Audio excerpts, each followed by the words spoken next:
मोहन बेटा, मैं तुम्हारे काका के घर जा रहा हूँ। क्यों पिताजी? और आप आजकल काका के घर पहुंच जा रहे हो?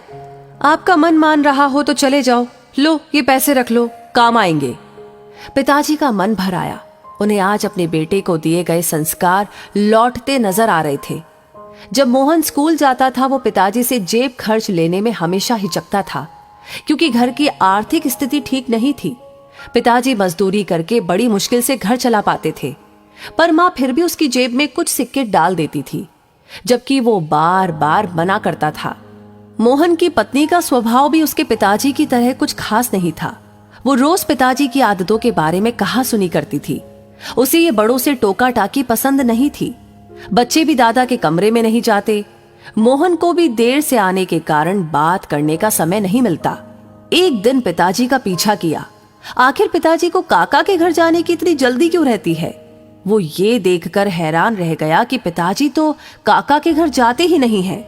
वो तो स्टेशन पर एकांत में शून्य मनस्क एक पेड़ के सहारे घंटों बैठे रहते थे।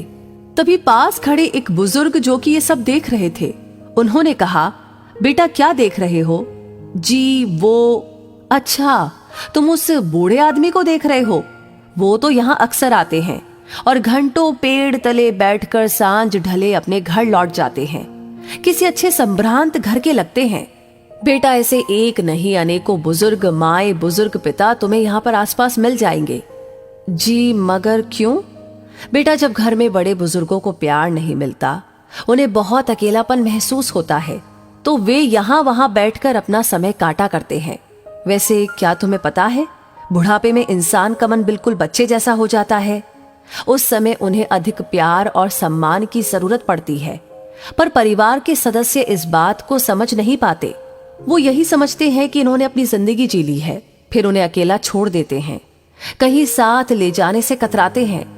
बात करना तो दूर, अक्सर उनकी राय भी उन्हें कड़वी लगती है, जबकि वही बुजुर्ग अपने बच्चों को अपने अनुभवों से आने वाले संकटों और परेशानियों से बचाने के लिए सटीक सलाह देते हैं। घर लौटकर मोहन ने किसी से कुछ नहीं कहा।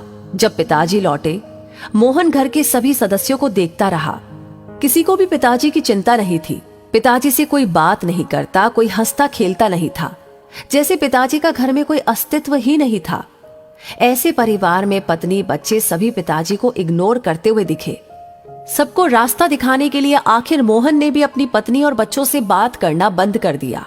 वो काम पर जाता और वापस आता, किसी से कोई बातचीत नहीं। बच्चे और पत्नी बोलने की कोशिश भी करते तो वो भी इग्नोर करके काम में डूबे रहने का नाटक करता।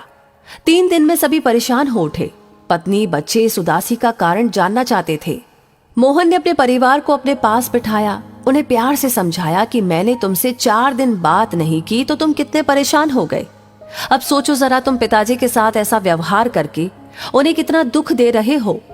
मेरे पिताजी मुझे जान से प्यारे हैं, जैसे तुम्हारी माँ। और फिर पिताजी के अकेले स्टेशन जाकर घंटों बैठकर रोने की बात छुपा गया। सभी को अपने बुरे व्यवहार का खेद था। उस दिन जैसे ही पिताजी शाम को घर लौटे तो तीनों बच्चे उनसे चिपट गए। दादाजी, आज हम आपके पास बैठेंगे, कोई किस्सा कहानी सुनाओ ना। पिताजी की आंखें भीग आई। वो बच्चों से लिपटकर उन्हें प्यार करने लगे।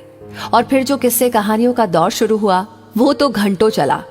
इस बीच मोहन की पत्नी उनके लिए फल तो कभी चाय नमकीन लेकर आती। पिताजी बच्चे और मोहन के साथ स्वयं भी खाते और बच्चों को भी खिलाते। अब घर का माहौल पूरी तरह से बदल गया था। एक दिन मोहन बोला, पिताजी क्या बात है, आजकल काका के घर नहीं जा रहे हैं? नहीं बेटा, अब तो अपना घर ही स्वर्ग लगता है। आज सभी में तो नहीं, लेकिन अधिकांश परिवारों के बुजुर्गों की यही कहानी है।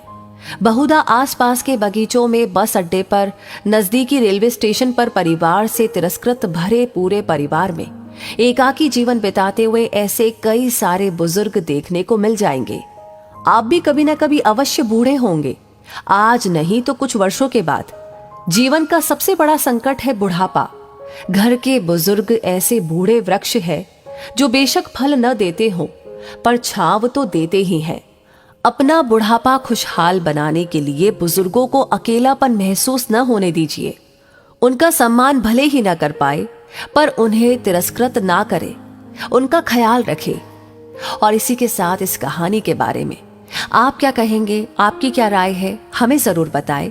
साथ ही साथ ये वीडियो अगर आपको पसंद आया है तो इसे लाइक करने के साथ साथ शेयर करना बिल्कुल ना भूलें। आपका हर एक लाइक, हर एक कमेंट, आपकी राय हमारे लिए बहुत इंपॉर्टेंट है अगली कहानियों पर, आने वाली कहानियों पर काम करने के लिए। तो आपका ये प्यार हमारे साथ यूं ही बनाए रखिए। साथ ही साथ हमारी हर वीडियो को सबसे पहले पाने के लिए हमारे पेज को फॉलो करना ना भूलें। धन्यवाद।